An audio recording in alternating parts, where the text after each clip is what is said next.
ஒருத்தவங்க கல்யாணம் பண்ணிட்டு அவங்களோட ஒன்னா இருந்துட்டு ஒரு 3 மாசமோ 6 மாசமோ கழிச்சு டிவோர்ஸ் பண்றதை விட ஒரு 2 மாசமோ 3 மாசமோ ஒன்னா வந்து குடிக்கலன்னா போயிடலாமே.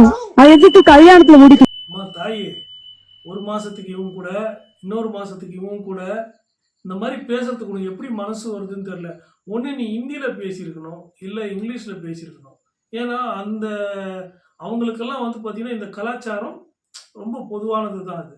ஆனால் நீ பேசுனது தமிழில், தமிழ்நாட்டில் தமிழர்களுக்குன்னு ஒரு சில பாரம்பரியம் இருக்குது, ஒரு சில கலாச்சாரம் இருக்குது, எவ்வளோ சிறப்பம்சங்கள்லாம் இந்த தமிழ் இனத்துக்குன்னு இருக்குது.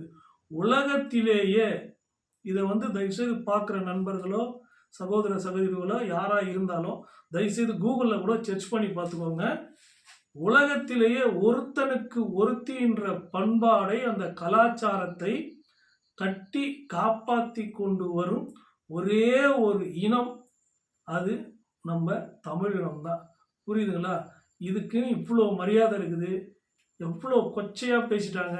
நீங்கள் வந்து மாதத்துக்கு ஒரு வாட்டி இந்த மாதிரி நீங்கள் ஒவ்வொருத்தரை மாற்றிட்டு போனீங்கன்னா உங்களை வந்து ஒரு குடும்பத்து பெண்ணுலாம் சொல்ல மாட்டாங்க, விபச்சாரின்னு சொல்லுவாங்க. இன்னும் கொச்சையானா தெவிடியான்னு கூட சொல்லுவாங்க. உங்களை பார்த்தா உங்கள் குடும்பம் அப்படி தான் இருக்கிற மாதிரி இருக்குது. அதனால தான் அந்த மாதிரி பேசியிருக்கிறீங்க.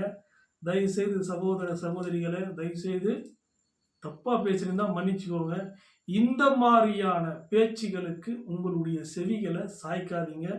இது சரியான பேச்சும் கிடையாது, சரியான முடிவும் கிடையாது. இந்த மாதிரியான கலாச்சாரத்துக்கு உங்களை